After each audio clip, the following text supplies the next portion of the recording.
new chapter unfolds as Israel intensifies its military presence in the West Bank. The operation, called Iron Wall, marks a significant escalation, with tanks deployed for the very first time in decades. As Finance Minister Bezalel Smotrich pushes for annexation, the region sways on the brink of chaos. Will Smotrich's vision of Israeli sovereignty prevail, or will international pressure alter the course of this crisis? For more analysis, we're joined by Dr. Abdel Makki, political science professor from Ramallah, and we're also joined by Mr. Samir Abahra, political analyst from Jenin. Welcome to both of you, and I'll start with Professor Makki. Sir, how should we understand the new Israeli war goals in the West Bank, considering the political motivations of figures like Smotrich and the broader context of the Israeli-Palestinian conflict? Yes, I think this is one thing that we could discuss about this matter.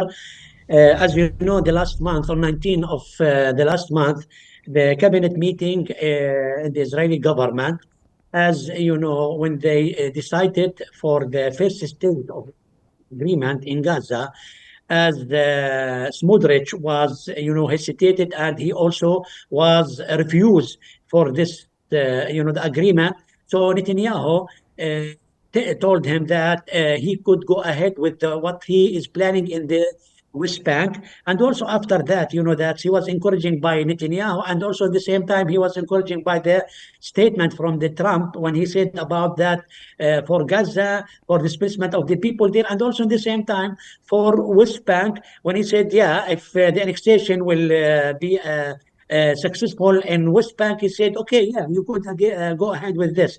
So Smotrich has planned from the beginning, and also at the same time, he is one of the key person in the government for the coalition government, and because of this, Netanyahu support him in this matter, and also in the same time, there is a Minister of Defense, new one, instead of Gallant, Israel Katz. Also, he was supporting the extreme in order to go ahead with the innovation of the West Bank, especially in the north part of West Bank, Jenin Tulkarem, where there is resistance there.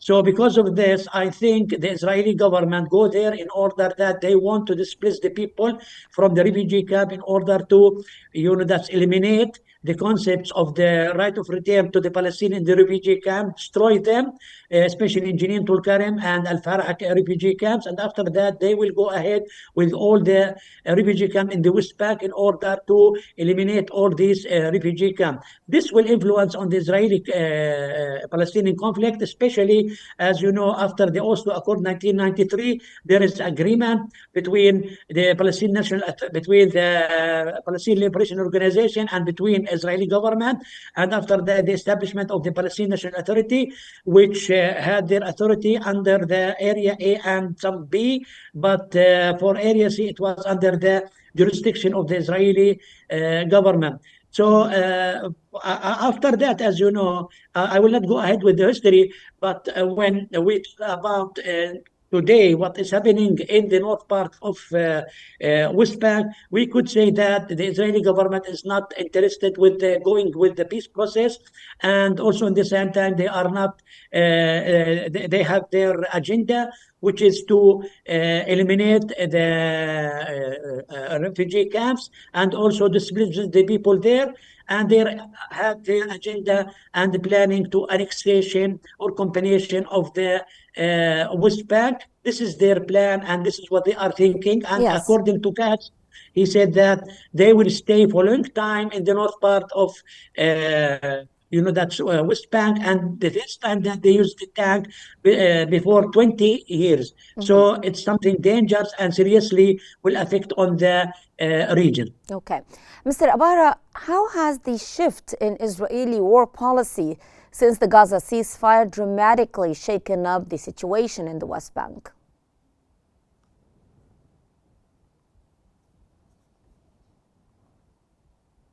سؤالي عفوا ايوه فندم عفوا مساء الخير لكم من طيب للضيف الكريم. and your kind حقيقة guest. ما In يبدو في fact, غزة وفي الضفة what's الغربية happening in بسبب Gaza and the West Bank are الأراضي الفلسطينية intact and integrated وتحت as they إسرائيل، وهم are يستطيعون Palestinian territories under the Israeli occupations, and whoever is governing the Palestinian territories is Israel. That is, that occupied Gaza and is trying to occupy the West Bank. The issue that's what's happening now is political than security, and also the shift of the stance that given the green light when Trump stated that he is going to respect the Israeli government in its decision whether they need peace or war. And that made Israel to continue its policy. What's happening in Israel, that Netanyahu seemed that responded so much to threatening of resigning from the government if he's not going to continue the war. And Netanyahu warned either to prolong the first phase or announce a war. So there are difficulties regarding the deal and the truce. And this in itself would require an intervention from the moderators. The West Bank, the Israeli incursions go in line with what's happening in Gaza under the pretext that the security and the resistance presence and the armed cells. Since the first day of the early incursion in the West Bank, there was no any clashes between the armed factions and Israel. But on all just the collective punishment and wanting to displace the civilians targeted in light of the silence of the international community, as Israel is doing whatever they like without any determinant. The matter is political. If Israel has failed the Saudi project by the condition the establishment of the Palestinian state that was failed by the attacks of the 7th of October and the Israeli incursion into Gaza. So the new Saudi project that wouldn't have any normalization with Israel without the establishment of the Palestinian state. So that's why they encourage the Palestinian West Bank, and this would require, and also I think it is also due to the Arabic movement sending a signal that the minimum limit is the establishment of the Palestinian state amid the silence of the stance of the international community calling for the establishment of the Palestinian state. Israel has decided to do the incursion. I think during the Arab summit to come, so Israel would continue incursion in the West Bank to send a message to the Arab and world, to the Arab world, and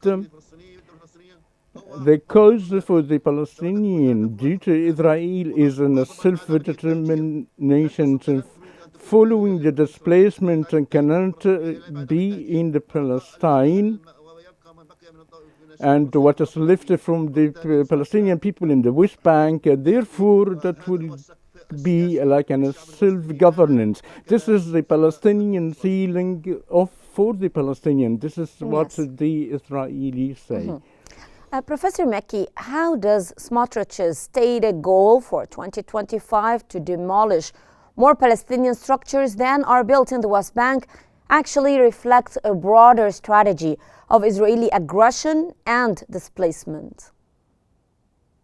The plan of Smotrich, as he now is going ahead with this, that plan, is that he want to make the life of the Palestinian people in the refugee camps and also on the cities of the north part of West Bank miserable. And it will be difficult in order that the people will think that they could go outside in order that they could improve their life. This is what he think. He think that maybe he could make the life of the people outside Palestine attractive to them to go ahead and to displace them and to migrate them from Palestine, which is one of his goals, that he said that he wants to minimize the number of the Palestinian people, which is a problem for the Israeli. The demography, as you know, one of the problem against Israel is that the increasing number of the Palestinian, and also at the same time, he want to make the life of the Palestinian miserable, and also there is many difficulties, especially on the, that demolish, elimination, the refugee camp, and also destroy the houses, destroy the schools and all things, and also at the same time, he will try to, that's to minimize or to make a problem for the people to get of the water and the food. He is thinking like this, and this will be the first stage in his plan, that he will start with the north part of West Bank, in order not to make any, things from the international government, international community to maybe to send a letter to him, that, or the Israeli government, that to stop this, process. But after that, he will expand this to be for the middle of the West Bank, and after that to be expanded to the north, to the south, and also like Hebron and Bethlehem. So this is what he is thinking. He wants West Bank to be empty of the people, and also at the same time he wants to increase the number of the settlements, number of the settlers in West Bank, and also he wants to improve the life of the settlers there, and to make the Palestinian people life miserable. This is what he is thinking. Yes.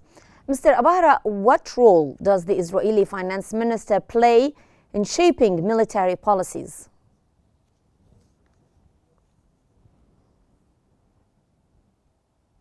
عفوا السؤال ما سمعته منيح.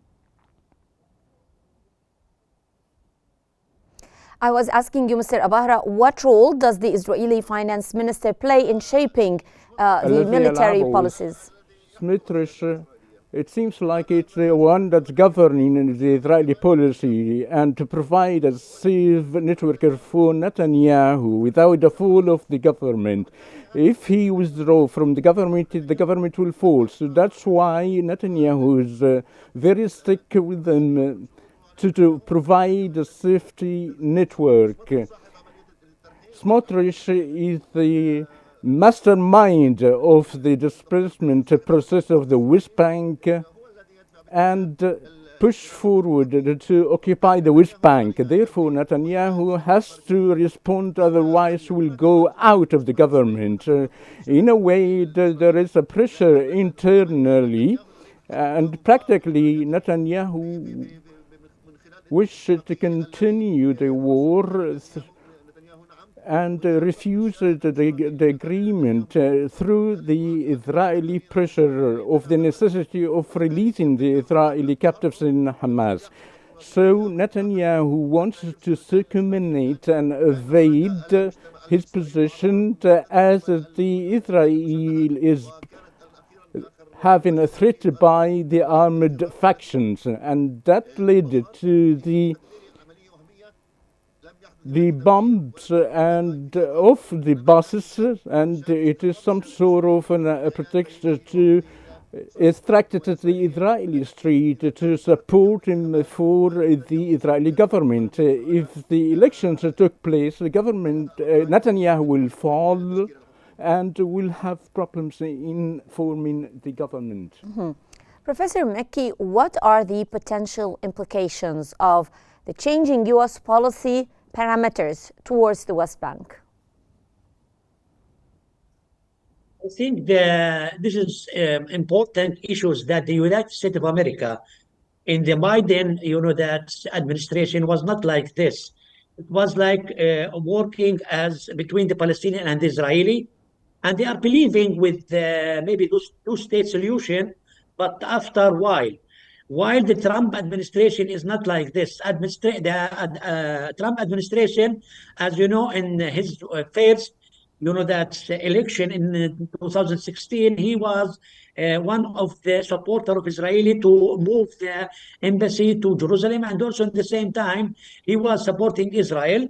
So I think now, according to his statements, that he want to, which he sent it to the Israeli government that he hoped that Israel will expand. It's small, and also at the same time that the annexation will successful in Israeli. So I think yes, it's this policy have been changed and supporting Israeli absolutely 100% without any pressure from the Trump administration to Israel in order to stop all this, that aggression against the West Bank and against even the Palestinian National Authority.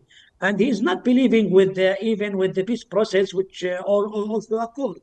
He just want to support Israel and also support the extreme government in order to go ahead with this, that plan, the plan of the annexation, which he is one of the founder of this and the deal of the century. So I think, yes, the United States policy have been changed 100% supporting Israel and without to be as a mediator and mediator between the Palestinian and between the Israeli, like before in the Biden and also in the previous, that presidents before. So this is the case today, is that the American is not like the administration which was before to support the peace process, but just it's supporting and encouraging Israel to do what they want to do, especially for the annexation. Yes. Mr. Abahra, what specific actions will the EU take to address its concerns over Israel's operations in the West Bank?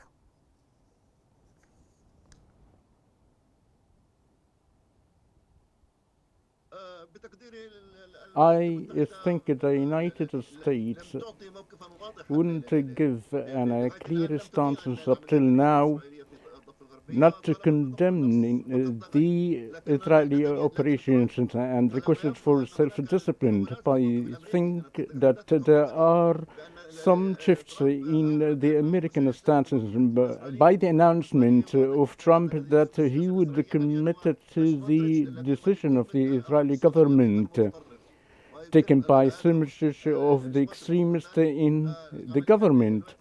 Practically, the United States never pressured Israel by the recognition of the international legitimacy along with the Oslo Accord that signed by America along with Israel as well as the EU and the United Nations and as well as Russia. So why they do not comply with your signature? And Israel has a commitment of this matter, but the Israeli rights should be gained by the Palestinian people. The other issue that Katz regarding the displacement process said that the Israeli army will stay for 1 year within the refugees camps. 40,000 of the people were displaced, and this is the second displacement in the history of the Palestinian people. The international community only the mean that deter the extremist decisions by Israel, and along with the American green light to continue the public or the collective punishment, weakening the Palestinian Authority financially and militarily. These are indicators that Israel is moving forward to undermine the Palestinian cause along with the Palestinian project and the Palestinian establishment. Professor Makki, given that Israel seems intent on ethnic cleansing, what strategies can the Palestinians develop to undermine the legitimacy and feasibility of Israeli actions? I think this is an important question, especially what is the tools that maybe the Palestinians could use it in order to stop the Israeli plan on the West Bank. So I think, first of all, we should make a unity and, that's to eliminate the division between the Palestinians themselves. We should talk by one voice in order to be as unit and talking to the, for the Arab countries, to talking to the international community, to the United Nations, and also try to use the international community tools, especially for the United Nations resolution 242, 338, and also for Oslo Accord. This is all the tools, or maybe the initiative of the Prince Abdullah 2002 for the peace process. And also we could, first of all, we should speak with one voice, talk with one voice, Palestinian.